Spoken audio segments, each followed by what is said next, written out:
Daraba. Boker Tov, Bezrat Hashem Barach en ce mardi, aujourd'hui 10 du mois de janvier et Yud Zain, 17 du mois de Tevet, Chaim Tovim Shalom. On a ce matin un shiur qui a été acheté dans la liste. Voilà, mardi 10 janvier, par Daniel Maïra pour la askara de son papa Chaim Ben Dada Abitbol. רוח השם תנחנו בגן עדן עליון לכל השוכבים עמו בכלל הרחמים והצלחות. וכן יהי רצון ונאמר אמן, תהיה נשמתו צור חיים, יהי רצון כל מריד de cette étude, בעזרת השם יתברך, תעלה את נשמתו כזוהר הרקיע, ובכן יום הולדת שמח pour Déborah, pour qui on a fait le shiur hier, 120 שנה של ברכה והצלחה. לעילוי נשמת מרים Moshe ben Miriam, Bezrat Hashem, tu m'as dit Gisèle Vazabat Tzipora Rolanson ben Miriam, Mordechai, Gérard Yosef ben Israël, Liane, ça c'est Bat Hanena. Dayabat Kweka. Ok. Bezrat Hashem, Baruch Hashem Tenachena, Bechen Fredj ben Fortuné, Baruch Hashem Tenachenu, Began Aiden, Chol Mete Israël, Oulef el Fabtelim, Bezrat Hashem Rifouach Shlema Achlama Meira pour tous les malades d'Israël. Que les Yeshuot Venechamot, Bezrat Hashem, une grande Hatzlacha aussi, et particulièrement pour tous ceux qui nous soutiennent, que Dieu vous bénisse sur tous vos chemins. Yeshuot Venechamot. Ce que j'ai dit, on est le 10. C'est le 10, c'est le jour des payes. Ici, en tout cas. Top, Toda Rabba, on commence notre shiur avec un sujet un peu difficile, je vous dis franchement, mais tellement important. Plus on tombe dans l'impureté dans ce monde, et plus la confiance en l'humanité s'estompe. C'est-à-dire que pour être quelqu'un de droit et de pur, il faut travailler ses midotes et il faut s'éloigner de tout ce que la Torah nous a conseillé de fuir. Ne prenez pas ces paroles à la légère, elles ont beaucoup plus de poids que les mots eux-mêmes.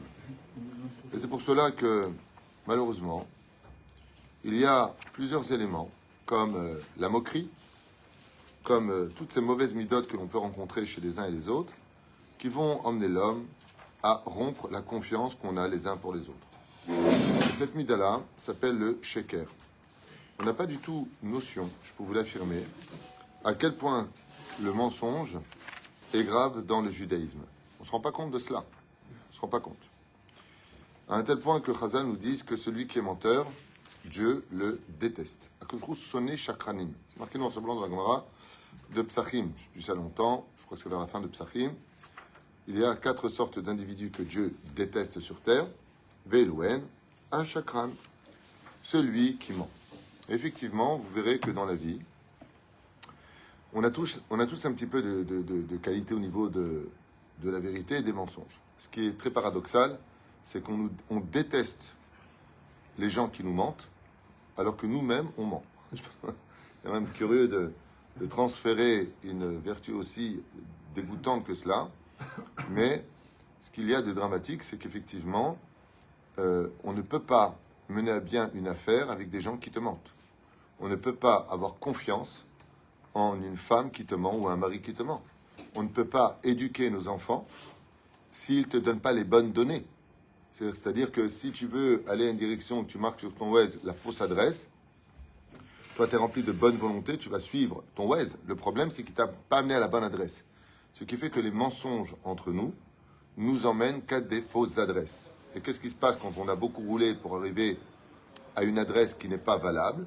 Eh bien, on se met en colère. Ce qui fait qu'on va provoquer très souvent cette réactivité humaine qui va amener à une très grande déception. C'est qu'on est déçu. On est déçu parce qu'en fin de compte, on se sent trahi quand on a cru quelque chose, quand on a eu confiance en une personne, et qu'en fin de compte, cette personne-là vit dans le mensonge. Le pire de l'histoire, c'est que très souvent, ça peut arriver d'ailleurs très très souvent de nos jours, puisqu'on est dans Chutzpah Yizgeh, l'effronterie sera à son summum à l'époque de la Géoula, eh bien c'est que non seulement les gens te mentent, mais ils t'envoient balader. T'envoient balader. Leur patlam ikloum.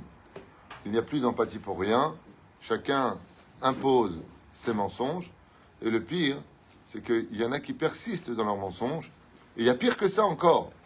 Il y a celui qui ment, il ne sait même plus pourquoi il ment. Comme par exemple, il va te donner rendez-vous en te disant, écoute, viens avec moi j'ai besoin de toi absolument. Toi, tu vas te libérer de ton travail parce que tu as un rendez-vous qui peut aussi t'apporter quelque chose. Et la personne, non seulement elle ne vient pas, non seulement elle ne t'appelle pas, non seulement, mais elle te plante. Elle te plante en beauté. Tu essaies de la joindre au téléphone. Elle voit que tu l'appelles, elle ne te répond même pas. Ilou ata, c'est-à-dire que tu es un déchet à ses yeux. Avec, bien entendu, derrière, Bezrat Hashem, je t'aime, t'es mon ami, Oev Otra. Hashem ishmor virachem. Bémet, sois pas un ami, ne m'aime pas, juste quand tu parles pas pour rien dire. En service à l'humanité, ferme ta bouche. Ça rendra vraiment un grand service à l'humanité, comme le dit Shammai. À propos de cela, dans la 15e Mishnah du premier chapitre de Masechet Avot, si tu veux être un homme dans ce monde qui réussit ta vie, parle peu et agis plus. Les Rechaïm sont considérés dans la Torah comme Ephron Achiti. C'est Ephron Achiti.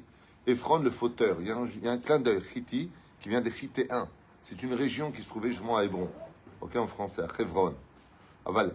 Il y a un jeu de mots. Ephron Achiti. C'est peut-être pour ça qu'on appelle ça un Hiparon. Vous savez pourquoi? Quelle différence il y a entre un stylo et un crayon à papier? Hiparon, c'est un crayon à papier en niveau. C'est l'élève du mot Ephron, d'une certaine façon. Hein? Le crayon à papier, t'écris, il s'efface. Le stylo, il reste. L'encre du stylo reste. Ephron Achiti, ce sont ceux qui parlent, dont la parole s'efface aussi facilement qu'un coup de gomme sur ce qu'ils ont écrit. Achiti, ça veut dire que Bichlal, sonnet anashim alizé. Tu parles pour rien. T'inquiète pas, je vais te donner. T'inquiète pas. On a rendez-vous lundi. T'inquiète pas, je vais faire. T'inquiète pas, l'appartement, c'est Sagour. Ah, dis-moi, tu me connais. C'est fermé. Tu le vends. Ne t'inquiète pas, j'ai l'acheteur. La personne va faire ses plans. La personne est heureuse. Il appelle. Oui, c'est bon, j'ai vendu mon appartement. Viens le lundi matin, le mardi matin, le mercredi matin. Ilou, tu n'as jamais rencontré cette personne. Ilou, il t'a jamais parlé de sa vie. Et quand tu l'appelles, tu le déranges. C'est là que c'est le pire. Tu le déranges. Omrim rabotenu al mashalom. Comme c'est Katoub Dora Kadosh, je ne vais pas le reprendre. Et celui qui va toucher une femme nida, sa prière n'est pas entendue. Et celui qui va aller avec une goya, sa prière n'est pas entendue. Comme ça dit le Zohar Kadosh, parachat de Shemot. Il y a celui qui est menteur, sa prière n'est pas entendue. Echatam shaker. Comment tu peux mentir dans la vie? Comment tu peux regarder une personne en face et lui mentir? Combien tu peux le faire rebondir de date en date? Comment? Dans ta tête, Behemet, tu peux être aussi nul que ça. Comment on peut être aussi médiocre que ça dans la vie? Alors qu'il suffit simplement d'être honnête. Des parents qui tombent des nues parce qu'ils apprennent que leur enfant de 16-17 ans leur ment depuis 5-6 ans, depuis quelques années. Ils ne vont pas à l'école, ils ne vont pas chez leur tante, ils disent qu'ils vont ici alors qu'ils sont là-bas, mais s'il leur arrive quoi que ce soit, personne ne saura où ils étaient, parce qu'ils ont menti. Et de là, dans la chassidoute, on t'apprend que celui qui est chakran, sa langue, elle creuse sa propre tombe. Parce qu'avec tes mensonges, à la fin, vous connaissez tous cette histoire en Tunisie qui est très connue, de celui qui rigolait tout le temps, parce que là va très bien avec l'autre. Il n'y a aucune différence entre un chakran et un letsan. Un clown, c'est un menteur, parce qu'un clown, il met un déguisement et il passe son temps à faire rire les gens avec des choses qui ne sont pas réelles. Au feu, au feu, au feu, tout le monde courait, qu'est-ce qui se passe? Au feu, au feu, au feu. Au bout de la 10e fois, tout le monde a compris que c'était un malade. Et quand il y a vraiment eu le feu, il a grillé tout seul, parce que personne n'est venu le voir. Ce qui fait que tu finis par avoir une mauvaise réputation. Mais quel droit? Moi, j'ai une question à poser, très importante. Quel droit on peut se donner? Alors là, par contre, le mot traduit en hébreu, en français, il est difficile. En hébreu, il sonne tellement beau. Vous savez que quand tu mens à une personne, il y a ce qu'on appelle atam et zalzel bo. Qu'est-ce qui te donne le droit de les zalzel? Alors en hébreu, le mot les zalzel, il se traduit de dénigrer, d'ignorer, de rabaisser. C'est très dur à traduire. Le mot les zalzel, je ne connais pas le mot français qui le précise, parce que ça veut dire beaucoup de choses. Atam et zalzel, ça veut dire pourquoi tu me descends? Pourquoi tu me dénigres? Pourquoi tu fais de moi un petit? Pourquoi tu Tu t'élèves au-dessus de moi. C'est ça que ça veut dire d'une certaine façon. Et quand tu mens à une personne, tu as mes alzels, bon. Tu vas te marier si Dieu veut, on va pas prendre ton cas. Mais une personne qui est mariée avec sa femme, il découvre après 1 an où il lui a tout donné et fait confiance qu'elle lui a menti depuis le début. À un tel point que dans la halakha, Shulchan Aruch, une femme ou un homme qui a menti à l'autre avant le mariage peut prendre le guet sur place, Bedin, Shel, au nom de Mikar Taout. Mikar Taout, ça veut dire je me suis trompé sur toi. Ad Kedekar. Tu verras que quand tu vas te marier, si Dieu veut, toute la notion du couple repose sur la confiance. Et la confiance, son synonyme, c'est vérité. Dis-moi la vérité. Combien de fois je suis tombé sur des gens qui m'ont dit Rav, tu es tout, t'inquiète pas. Moi, je n'ai pas l'habitude de demander de l'argent parce que je préfère être celui qui donne. Mais on a besoin de beaucoup d'argent ici. Et tu tombes sur des gens qui vont te dire t'inquiète pas, je t'appelle lundi, je t'appelle mercredi, t'inquiète pas. Mon Dieu, cette phrase, ne t'inquiète pas. Fuyez ces gens-là à la bataille. Fuyez les gens qui vous disent t'inquiète pas. Ce sont des chakranim badam. Ni lundi, ni mardi, ni mercredi, ni un coup de fil, ni... Keil ou clou. Lama di Barta. Bon, moi, grâce à Dieu, j'ai de la chance. Je compte que sur Dieu. J'ai de la chance. Comme le dit le roi David, Altiv tochubin divim. N'aie jamais confiance en une personne qui, surtout quand il y a une notion d'argent entre un homme et un autre homme, il n'y a que les contrats signés avec la crainte d'avoir un procès qui peut te donner peut-être de la confiance. À tel point que le Talmud nous dit Chabdeu vehashdeu. Dans ce monde, Chabdeu vehashdeu.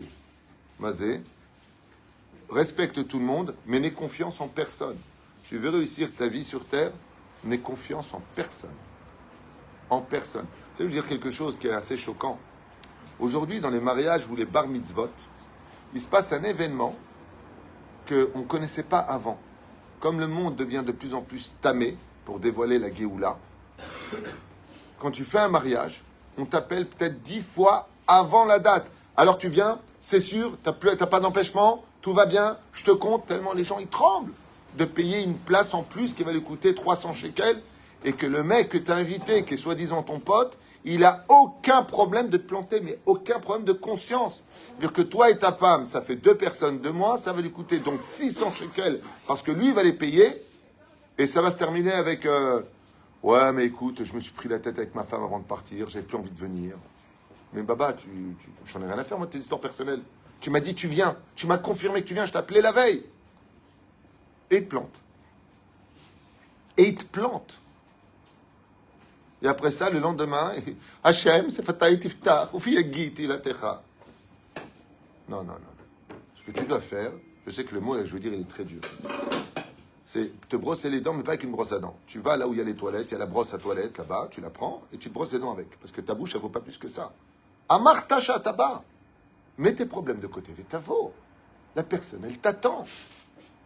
La personne va payer pour toi parce que tu lui as confirmé que tu venais. Toute ta Torah et ta kippa, elle ne vaut rien. C'est une serpillière sur la tête. Aolam, sur quoi il tient? Al-Shloshat varim olam hamed. À l'âge. Emet, din veshalom. Le monde, il tient sur le Emet. Dieu déteste les chakranim. Amarta. Baruch Omer veose. Tu as promis, quand tu viens et que tu me demandes quelque chose, par exemple, j'ai besoin du portable, j'ai besoin de 1000 shekels pour demain. Mais la personne, elle a fait un projet avec. Tu lui dis non. Tu lui dis, je ne peux pas te répondre pour l'instant. Mais ne lui dis pas oui. Parce que si tu lui dis oui, lui, il dit à sa femme, bon écoute, il n'y a pas de problème, non, je fais les courses. Il n'y a pas de problème, dis-moi ce que tu veux. Non, tu veux de la viande si je te rajoute? Ouais. Le soir arrive, le mec il rentre sans rien. Ben, t'as pas fait les courses?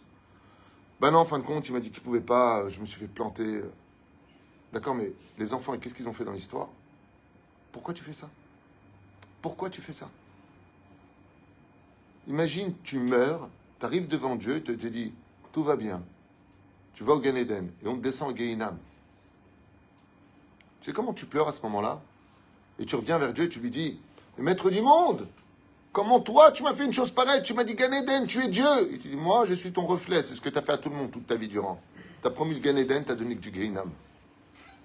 T'inquiète pas, on va faire une affaire, toi et moi, ça va être explosif. Regarde, ta. Et on falsifie, bien entendu, les comptes, le comptable, les chiffres, pour que la personne ait confiance. Il va investir, il va tout perdre. Lama. Posez-vous bien la question, est-ce que tu aimerais qu'on te mente? Est-ce que tu aimerais qu'on te mente? Kama chamour hasheker. Combien est grave le mensonge? Quand tu vas paraître pour un minyan, tu as à peine 10, 11 personnes. Tu viens demain? Ouais. Et tu as dit, tu viens. Le mec, il se lève, il ouvre les yeux, il est 7 heures. Qui se débrouille, je suis crevé, moi, il y en a d'autres. Aval, t'as dit que tu viens. T'as dit, je viens. Alors ne t'étonne pas après que quand tu dis Hachem, poter et yadecha, Hachem, donne-moi un zivoug, Hachem. Dieu te dit, oui, je viens, je te donne. Ce sera juste une chanson pour toi. Kamar chamour hasheker rabotai. Faites attention surtout dans les mosdot, dans les endroits où on a besoin vraiment, où les gens comptent sur cet argent, quand ils vont les trayev. Maintenant, je vous donne un petit exemple pour que vous compreniez la gravité des choses. Rav Tuitou, vous pouvez rentrer un avraire, je voudrais en prendre un en plus. Tu es sûr, tu as bien réfléchi, tu pourrais donner un an d'avance pour être sûr, parce qu'aujourd'hui, il faut prendre des garanties dans tout. Hein. Et c'est pareil pour les loyers. Hein. T'inquiète pas, tu me connais. Tu connais cette phrase? Tu me connais. Ok. Tu sais qu'en français, il y a un jeu de mots, tu me connais. Ah, t'as connais aussi, ça veut dire tu m'achètes. Okay. Le 10 du mois arrive, le 1er du mois arrive. Ouais, parce que tu comprends, j'ai eu un petit retard. Ça peut arriver. Ouais, mais le deuxième retard. Mais tu m'as dit, t'inquiète pas. Le 3e retard. Mais le problème, c'est que je vis avec cet argent. C'est cet argent que moi, je dois te comprendre. Moi, je vis avec.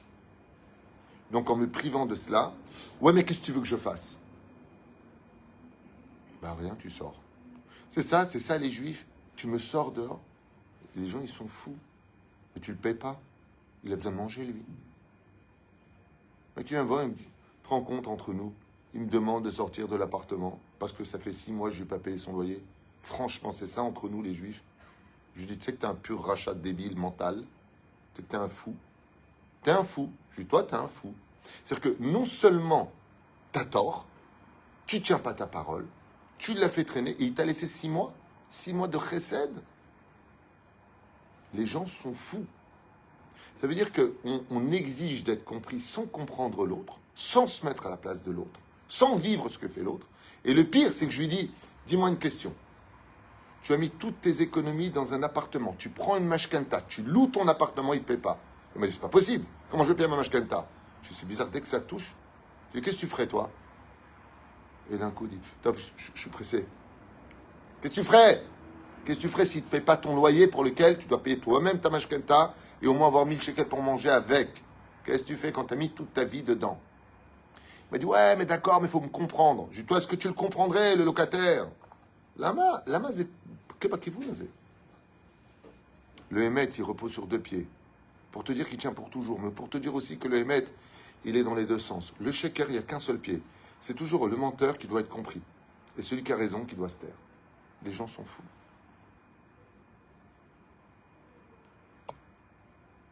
À quoi est comparé le mensonge? Vous connaissez la gravité de toucher une femme qui est nida. Vous savez c'est quoi la gravité? Le sheker, il est du même niveau. À chakran, en lo chalek, la olamaba. En lo chalek. Tam sheker. Le monde a été créé sur le Emet. Asher bara Elohim la sot sofitivot, Emet. Le tampon de Dieu, comment il s'appelle le sceau du roi, Daniel? Emet. Le sceau du roi s'appelle Emet. Quand une personne décède, elle va dans quel monde? Olam Shekulo Emet. C'est marqué noir sur blanc. Ce qui fait que de vivre dans la pénombre de ton ignorance et de ta touma t'emmène au sheker. Quand est-ce que tu sais si une personne elle est vraiment tamée? C'est pas compliqué. Si c'est un menteur, il est au summum de la touma. Au summum. Quand tu vois quelqu'un qui a beaucoup de clipotes en lui, ne parle pas de celui qui va arranger, parce que tout le mensonge, il y a toujours un point à rectifier. Des fois, si tu sais que tu dis la vérité, ça va exploser, alors tu as le droit d'arrondir un peu les angles. Tu as le droit même s'il faut même de mentir pour ne pas engendrer une bagarre pour le moment présent. Mais ce n'est pas un mensonge pour le mensonge, c'est un mensonge thérapeutique. Ça veut dire que la thérapie de la situation actuelle ne me permettait pas de dire la vérité, donc joker. Dans ce cas-là, Rabbi Nachman, il dit, même dans ce cas-là, non. Même dans ce cas-là, non. Rabbi Nachman, il dit, si tu veux être un homme accompli, que le mot mensonge ne soit jamais sur tes lèvres. Jamais une parole stam. Tu es yachar. Sois droit dans ta vie. Tu peux pas, tu dis je peux pas. Tu sais pas, tu dis je sais pas. C'est pas compliqué. Mais il y a un joker aujourd'hui qui est magnifique pour tous les feuilles. Entre nous, on adore. Tu viens, ouais, Blinéder. Ah, je t'avais dit Blinéder. De s'attarder en disant une vérité. Ça veut dire que tu peux dire quelque chose, mais tu vas tarder à le faire. Tu as installé du mensonge dans ta vérité. C'est ce qui est arrivé à Yaakov. Il a dit à Dieu, si tu me gardes et me donnes du pain à manger, un beged, des vêtements à mettre sur moi, ouais, je te promets que je ferai vite un sacrifice de remerciement. Il l'a fait ou pas? Allez, Bethel, il l'a fait, mais il a tardé à le faire. Il a instauré du mensonge dans sa vérité. Rachel est morte. C'est moi qui dit ça, c'est pas moi. Celui qui fait un éder, celui qui dit quelque chose, et qui va le faire, mais il tarde à le faire, il peut provoquer la mort de sa femme et ses enfants, dit le Talmud, pas moi. Pour vous dire à quel point Dieu, sonné, déteste les menteurs. C'est-à-dire que même quand tu dis des vérités, ne viens pas instaurer à l'intérieur une goutte de mensonge. Prenez le cas des mariages. T'inquiète pas, mais je t'aime. You are the sunshine of my life. Tu es l'amour de ma vie. Comment j'ai pu vivre sans toi toute ma vie? Vous connaissez ça? Kiss my whenever. Hein, vous connaissez ça? Alors la fille, la pauvre, surtout dans une génération où il n'y a pas beaucoup d'hommes normaux, vous imaginez un petit peu que, bon, ça y est, même, il ne faut pas jouer non plus les princesses. Et donc, il va lui dire les mots d'amour, les mots de tous les jours. T'es trop belle, je t'aime. Lui, ce qu'il a juste, c'est un problème d'hormones, hein, le mec. Il a juste un problème d'hormones et il cherche un cobaye. Puis une fois qu'il a eu ce qu'il voulait, parce que l'autre, elle s'est laissée avoir, parce qu'elle s'est dit, bon, si je fais pas ce qu'il me demande, au lieu de penser ce que pense Dieu, elle va se dire qu'est-ce qu'il pense lui, parce qu'elle veut lui faire plaisir. J'ai pas envie de le perdre, parce que si je ne vais pas faire ce qu'il me demande, ben, il va aller voir une autre. Je veux le perdre. J'ai peur de perdre mon mazal. Mais une fois que le monsieur il est fini avec ses hormones qui bouillaient en lui, il a toujours la même phrase. Vous connaissez cette phrase? On en a même fait des sketchs. Mais il dit comme ça, tu sais, j'ai réfléchi, t'es trop bien pour moi, je te rendrai pas heureuse. Et puis le pire encore, il te répond même pas. Il te répond même pas. J'ai donné un exemple récemment. Qui est très très dur à entendre. C'est ces gens qui s'empruntent de l'argent et qui savent appeler constamment pour te demander de l'argent parce qu'ils ont vraiment besoin. Il y a une mitzvah quand tu peux prêter de l'argent. Quand tu peux prêter de l'argent, tu as une mitzvah de prêter cet argent. Seulement, tu as su appeler et tu as su pleurer et tu as su trouver les mots et tu as expliqué. Et bizarrement, tu vas te faire passer pour un sadique, pour une personne de confiance. C'est bien, parce que quand tu es dans le besoin, ben, tu es obligé de faire tout ce qu'il faut pour. Jusque-là, il n'y a pas de problème. Et la personne te dit, écoute, il n'y a pas de problème, tu veux 1000 shekels, mais tu me les rends quand? Si tu veux que je te les donne, je te donne 200. Je ne peux pas te donner 1000. Mais ça, c'est à toi, tu me dois rien. Mais si tu as besoin de 1000 et que je te les prête, tu me les rends quand? Écoute, c'est pas compliqué, j'ai un virement dans 2 semaines, j'ai mon argent de France, j'ai mon argent de mon travail, de peu importe, tu les as. Seulement le problème, c'est qu'il n'a pas dit de quel mois il parlait à propos des semaines. Il n'a pas dit quelle semaine. Dans 2 semaines, du mois prochain, dans 10 mois. Alors les 2 semaines arrivent, oh il va, et après on se demande pourquoi on a des malheurs.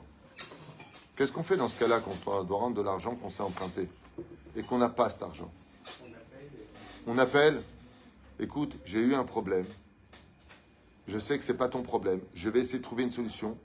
Mais pour lundi prochain, n'attends pas l'argent parce qu'on vient de m'annoncer que le virement n'aura pas lieu. Il y a eu un problème technique. Mais au moins, sois franc. Je suis assis avec une personne au café de la paix à côté, en train de discuter. Il faut bien que je me mette quelque part pour ne pas déranger. Donc je vais au café de la paix. En général, entre le Beth Midrash et mon bureau, il y a l'intermédiaire de pouvoir un café à une personne pour lui donner une bonne argacha. Je ne suis pas un rave qui...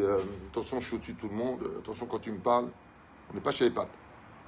Moi, je suis quelqu'un de naturel. Je suis ce que je suis. Je ne me cache pas derrière des rôles à jouer, on va dire ça comme ça. Et je vois que le téléphone, il sonne une fois, deux fois, trois fois, quatre fois. Je lui demande pourquoi il ne répond pas. Je pensais que c'était parce que c'est pas joli quand tu es en rendez-vous. Mais bizarrement, le téléphone a sonné, il regarde et il répond. Je dis alors apparemment, c'est pas pour moi. Donc il n'a pas le savoir-vivre que je pensais être digne de lui. Parce qu'en général, ça ne me dérange pas que je réponde, c'est important. Rien. Et là, il répond Khofchi. J'ai pas de problème. Et je lui dis à l'autre, pourquoi tu n'as pas répondu à celui qui avait 4 fois le même numéro? Il dit, ah, il me casse les pieds. Il me casse les pieds. Waouh! Il me casse les pieds. Je lui dois de l'argent, il ne me lâche pas. Je lui dis, il te doit de l'argent? Tu lui dois de l'argent? Et il ne te lâche pas. Il me dit, ouais, mais j'ai pas de quoi le rembourser. Qu'est-ce que je veux lui dire? Je me suis levé de table et je suis parti. Je dis, je ne m'assois pas avec les Rechaim, à Taracha. À Talomit Bayesh. Dis-moi, quand tu l'as emprunté cet argent, tu savais l'appeler, le rappeler, tu veux que je vienne, je t'en supplie. Tu as su faire ça? Tu ne peux pas lui répondre. Et lui, il doit te courir derrière pour avoir la sensation que de récupérer l'argent qu'il t'a prêté. S'il te plaît, tu peux me faire de la tzedaka? Je n'ai pas compris. À Talomit Bayesh, c'est pas à lui de t'appeler, c'est à toi de le devancer. Ouais, mais il m'a dit, il ne faut pas vous fâcher, Rav Tutou, petit voyou, stupide animal. Et après, ils s'étendent qu'ils n'aient pas de chance. Ils s'étendent après d'être trahis. Mais Baba, tu ne récoltes que ce que tu as semé. Tu ne mérites pas mieux. Tu n'es rien. Et tu sais pourquoi tu n'es rien? Parce que tu as fait de toi rien. Vous savez, c'est quoi du rien? C'est du vent. Ta bouche, c'est du vent. Zechamo. Parce que les dégâts que tu as engendrés chez l'autre, les dégâts. Anistarot lachem Elokeinu vaniglot lanu vanenu adolam, dit la Torah. Il y a ce que tu sais, ce que tu as fait de mal. Et il y a ce que tu ne sais pas de ce que tu as fait de mal. Je vais raconter une histoire, il y a très longtemps que j'avais lue, et qui m'avait percé le cœur. Elle m'a beaucoup réveillé, cette histoire. C'est une personne qui cherchait du travail désespérément. Et il cherchait du travail. Et la vie était très dure parce que les factures, elles, par contre, ne tiennent pas compte de ta situation financière. Quand le gouvernement il décide de t'augmenter de 8%, 10%, il se dit pas, tiens, comment ils vont faire, eux? Ils font ce qu'ils veulent. On est dirigé par des clowns dans le monde. Il n'y a que des clowns là-haut. Que des clowns, des fous, qui font la pluie et le beau temps. Des gens qui feraient mieux de se réviser et de réaliser qu'ils ont été élus par le peuple et que si le peuple ne leur avait pas malheureusement fait confiance, ils seraient rien d'autre que des gens en difficulté comme tout le monde aujourd'hui. Ou peut-être des menteurs, parce que c'est en général leur premier tafkid, comme le dit la Torah. Quand on parle des Nessim, chez Nessim, il dit fais attention. Tu parles des Nessim, il y a marqué Neder après, attention. C'est-à-dire, quand tu sais, c'est extraordinaire. La politique, pour te parler, ils mettent une affiche de leur visage, faites-moi confiance, et une fois qu'ils sont élus, tu lui parles avec ce qu'il y a derrière l'image. Il n'y a plus l'image, il y a le mur. C'est exactement ça. Et cet homme-là, le pauvre, il cherchait du travail. Une vraie histoire, hein, qui se passe en Italie. Dans l'histoire, ça se passe en Italie. Et ne voyant qu'il n'arrive plus à jouer son rôle de papa, il n'arrive plus à jouer son rôle de mari, il n'est plus avec sa femme, il est défait, il est en dépression, il n'en peut plus de sa vie. Ça fait 2 ans qu'il traîne la patte, que quand il se lève le matin, il ne sait pas où aller, et il cherche du travail, il envoie son CV partout. Puis voilà que enfin le téléphone sonne, et c'est une boîte qui l'appelle pour un rendez-vous le lendemain matin. Et voilà qu'il est comme un fou. Il passe la plus belle journée de sa vie. Je ne sais pas si c'est bon ou pas, mais au moins on s'intéresse à lui. Au moins, un coup de téléphone. Et la personne lui dit au téléphone, je vous passe le directeur. Le directeur lui dit, écoutez monsieur, je n'ai qu'une seule chose à vous demander chez nous. L'heure, c'est le plus important. Vous devez être ici à 8 heures demain. 8h01, ne venez pas. S'il vous plaît. C'est comme ça. On a des règles. Notre Mediniout, c'est la ponctualité. C'est tout. Sur ça, nous on construit tout le profil. Il n'y a aucun problème. Comme il n'avait pas du tout d'argent même pour prendre un taxi, il s'était acheté un vieux vélo. Enfin, un vélo, pas waouh.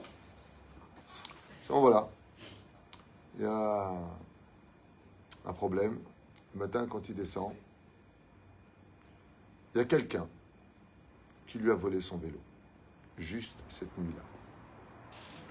Et cette histoire, elle est dure. Vous savez pourquoi? Parce qu'elle est vraie. Celui qui a pris la tenaille et qui a cassé sa chaîne en bas, dans la cour de là où il habitait, lui a volé son vélo. Un vélo qui fallait peut-être aller 90 euros, 100 euros, c'est rien. Quand il a vu que son vélo n'était pas là, que la chaîne était brisée par terre, il est monté en haut de l'immeuble et il s'est jeté, direct. Il s'est suicidé. C'est-à-dire qu'il lui manquait encore un détail dans sa dépression pour mettre fin à sa vie. Bien entendu, sa femme et les 3 enfants étaient à la maison. Vous imaginez le spectacle qu'ils ont subi? La femme s'est retrouvée veuve. Les enfants se sont retrouvés orphelins. Lui, il a perdu son monde futur. Pour un vélo. Attends, cette personne qui a pris le vélo et qui s'est sauvée avec, lui, il n'a rien fait de mal. Ah, ça va, j'ai volé un vélo, j'ai pas tué quelqu'un. On ne se rend pas compte, dans nos mensonges, les dégâts qu'on va provoquer ou occasionner derrière des rideaux qu'on ne connaît même pas. Comment on appelle ça dans le langage judiciaire, tuer une personne par inadvertance? C'est un meurtre involontaire. Mais c'est un meurtre. Quand tu mens à une personne, quand tu promets à une jeune femme ou à un jeune homme, quand tu dis des choses et que tu ne les fais pas, il y a des conséquences dramatiques et des informations que tu n'auras jamais. Mais le problème, c'est que Dieu, lui, il les sait. Les années passent et tu es dans le malheur. Et tu te poses la question, mais qu'est-ce que j'ai fait à Dieu? Mais je ne comprends pas. Tu sais combien de fois tu as fait des dégâts? Tu sais combien ton Lachon Hara, il a fait de dégâts derrière? Tu sais combien ton Motzi Shemra, il a fait de dégâts parce que tu étais énervé? Parce que tu étais en colère, ce jour-là, tu lui as terni son éternité. Pour ton jour de colère, tu as pourri la vie d'un homme. De quel droit on se permet en tant que juif, entre nous, ou en tant qu'humain, sur le domaine universel, pour les alzel et chad basheni? Comment? Je me souviens qu'à Paris, il y a très longtemps de cela, il y avait 2 jeunes personnes très fortes au niveau pédagogique qui se disaient voilà, j'ai pas d'essence, je dois absolument. Ils savaient même pleurer et tout. Est-ce que tu peux m'aider? Ils prenaient de l'argent à tout le monde. Et un jour, ça s'est su. Et je suis parti les voir. Ils étaient dans une Renault 5. Et j'aurais dit, vous savez, tout le monde dit de vous qu'en fin de compte, vous faites un coup, vous prenez beaucoup d'argent à des vieilles dames, à des jeunes qui passent, parce que vous leur faites beaucoup de peine. Il faut absolument que vous retourniez parce qu'on vous attend, votre mère est à l'hôpital, vous avez menti. Ça vous fait rien mentir? Ils ont ricané. Ricané. Talomit Bayesh. Si vous étiez Dieu, je vous pose une question, chers amis. Qu'est-ce que vous feriez à ces 2 arnaqueurs? Qu'est-ce que vous leur feriez si vous étiez Dieu? Qu'est-ce que tu ferais, Lionel? Sincèrement. Ouais, aidez-moi, il faut que je rentre, j'ai pas d'essence, il me faut absolument 200 euros, 200 francs, à l'époque, c'est l'époque des francs. Je vous en supplie, ma mère va mourir à l'hôpital. C'est-à-dire qu'il se fasse arnaquer? Hein? Ok. Donc qu'ils perdent tout leur argent, toi, tu dis. D'accord. Daniel, qu'est-ce que tu dis, toi? J'ai pas d'idée pour l'instant. Daniel, numéro 2, qu'est-ce que tu dis? Qu'est-ce que vous feriez, vous? Je ne serais pas content. Non, c'est pas la question que je pose. Bon, Baruch, qu'est-ce que tu dirais, toi? Oui, une tannée. C'est quoi la tannée? Ah, ils méritent des voyous qui leur tombent dessus, qui les frappent. Vous avez une drôle de façon de voir les choses. Si voler c'est tuer, alors appelle l'arbitrage, tu veux tue-le. Tue-le avant, parce qu'il t'a arnaqué. Tu es trop dur, toi. Tu me fais peur. Bon, alors, c'était la même chose. La Torah, elle dit comme ça. Vous voulez savoir ce que dit la Torah? Quand tu joues avec le mensonge, Dieu il donne des vérités à ton mensonge. Tu as dit ta mère, ta mère, ta mère. Alors sache une chose, tu es en train de l'enterrer vivant. tu te sers d'elle comme les gens qui disent sur la tête de ma mère. Tu me connais, hein, tu sais comment j'aime ma mère. Sur la vie de ma mère. Chaque fois que tu fais ça, tu réduis les jours de vie de ta mère. Chaque fois que tu jures sur sa tombe, elle se retourne dans la tombe. Akadosh Baruch Hu, il appuie là où tu veux appuyer. L'homme est emmené là où il veut aller. C'est sur ça que tu construis les choses. Ça, c'est la réaction d'Hachem. Dieu, les cartes que tu lui donnes, il joue avec. Tu lui envoies des cartes de mensonges, il va les rendre vérité, parce que Dieu n'est que vérité. Ah, t'as dit que t'avais plus d'argent, qu'il fallait absolument qu'il t'aide. Pas de problème. Allez lui prendre son argent, il a dit qu'il a plus d'argent. À un tel point que Rabbi Moshe Deri Zatzal, il me disait toujours cette phrase-là. Quand on te dit comme ça, tu sais, les charrieurs, les gens jaloux, façon, toi, t'es blindé, toi. Tu sais, les gens qui parlent comme ça. Ne dis jamais, pas du tout, pourquoi tu dis ça? Dis pas du tout, dis Amen. Non, pas Baruch Hashem. Baruch Hashem, tu confirmes. Mais tu peux dire Amen, parce que de la bêtise et la méchanceté des uns et des autres, tu peux amener la bracha chez toi juste en restant humble et transparent.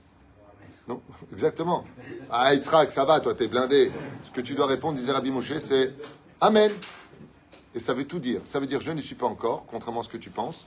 Amen, que ça m'arrive, et j'ai pas de temps à perdre avec tes ch'touillottes. C'est magnifique. C'est bien tout cadré. La reine Bezrat Hashem, sachez une chose. On est très souvent en train de parler du Shabbat, du Tfilin, de l'importance de la cacheroute, de l'importance de monter en Eretz Israël. Toutes les mitzvot qui me sont les plus chères. Vivre en Israël, d'être des bons juifs en Israël, de s'inquiéter les uns pour les autres, d'être présents les uns pour les autres. Mais sachez que tant qu'on aura cette façon d'être dans notre société, dans nos familles, dans notre environnement, dans notre pays, dans le monde, on n'aura pas démarré ne serait-ce qu'un seul % du travail de la Kedusha. Ça tient essentiellement sur cela. À Kedekar que Rabotenu, ils disent, si tu as une addiction et que tu n'y arrives vraiment pas, alors fais le néder d'arrêter, parce qu'il est évident que quand tu vas dire quelque chose, tu vas le faire. Mais si vous voulez la bracha dans la vie, surtout quand vous avez du kavod à devoir à vos parents, à une personne âgée, à votre rave, faites attention de l'eau les alzelbo. Faites attention quand vous parlez avec une orpheline ou un orphelin. On a fait un cours hier sur ça. Avec une veuve ou une personne qui vient d'avoir une très dure déception. De ne jamais profiter de la faiblesse de quelqu'un pour l'enterrer encore plus vivant. Avec des mensonges, avec des promesses. Faites attention à cela. Vous avez promis d'accueillir le Shabbat. Commencez pas. Ouais, mais regarde, mon cousin il nous invite. Ça faisait longtemps qu'il nous invitait. Bon, t'as qu'à lui annuler. Mais Baba, il est juste jeudi soir. Vous connaissez ça? Tu viens Shabbat? Oui, je viens. Jeudi soir, il t'appelle. Bon, en fin de compte, on vient pas. Mais le Shabbat, il est déjà tout prêt. Tu crois quoi? Que je vais préparer Shabbat à l'entrée? Tu sais pas que j'ai des gosses? Tu sais pas que je travaille le vendredi? Quand tu m'annules ça, moi, qu'est-ce que je fais de tout ça? Oh, ça va. Alors, en plus, ce que j'adore, je peux te faire un sketch, hein, j'adore. Ils te font tes programmes. Ben écoute, tu prends des Tupperware, tu les mets, tu le mangeras la semaine. Le mec, il te fait ton programme. Au lieu de se la fermer, il te fait ton programme en plus. Tu sais, il va t'arranger l'histoire dans sa médiocrité en te faisant les programmes que toi tu veux. Regarde, t'as des céder. Regarde, t'as des céder. Imagine, tu vas à Paris, un rendez-vous. Tu reviens avec des super bonnes nouvelles. Tu vas engager pour ce programme qu'on t'a fait 5 personnes. Il faut les chercher. Ouais. Une fois qu'ils sont arrivés, tu as fini les contrats, ils commencent à bosser. Tu leur as fait le stage, tu as la totale. Ouais, mais écoute, Yitzhak, tu comprends. Ouais, mais enfin bon, en fin de compte, c'est annulé, quoi. Ouais. Bah ouais, bon, c'est pas grave, écoute, on n'a même pas commencé. Non, toi, t'as pas commencé. Moi, j'ai commencé. Moi, j'ai commencé. Toi, t'as pas commencé. Moi, j'ai commencé. T'as dit tu fais. Sinon, tu te tais. La plus grande réussite dans la vie d'un homme, tu veux la bracha dans l'argent, pas la quantité, ça c'est Dieu qui décide. Je n'ai pas les comptes divins, mais il y a une chose que je sais. Tu veux la bracha dans ce que tu as. Vous savez qu'avec 1000 € dans les mains, avec la bracha d'Hachem, tu fais plus que 10 000 € sans bracha d'Hachem. Moi, je connais des gens qui gagnent beaucoup d'argent, ils font rien. Et ils me disent de leur bouche, hein, eux, ils ne sont pas religieux. J'ai pas de bracha dans mon argent. Lama. Tu sais pourquoi? Pour une raison simple. Ta bouche, elle a un problème. Le plus beau cadeau qu'on puisse faire à ces gens-là qui parlent pour rien dire, c'est de leur offrir une boucle d'oreille. C'est le plus beau cadeau. Une boucle d'oreille qui descend du lobe de l'oreille vers le bas. Pour que dès qu'ils parlent, tu tires la chasse. Parce que leur bouche ne vaut pas plus que des toilettes. Il faut le savoir. C'est un très beau cadeau comme ça. Tu tires. Une boucle d'oreille comme ça en or. Attends 2 secondes, tu as parlé, hop, je tire la chasse. Ça descend dans les égouts. Chen Bezrat Hashem, sachez une chose. Nous avons tous le devoir de Avatrinam, de l'Echabed Echad et Hasheni, de faire ce qu'on a à faire. Tishmor à la pêche. Parce que comme le disent même les non-juifs, la différence entre un animal et un homme, c'est sa parole, qui s'appelle parole d'homme. Baruch Adonai L'Olam. Amen.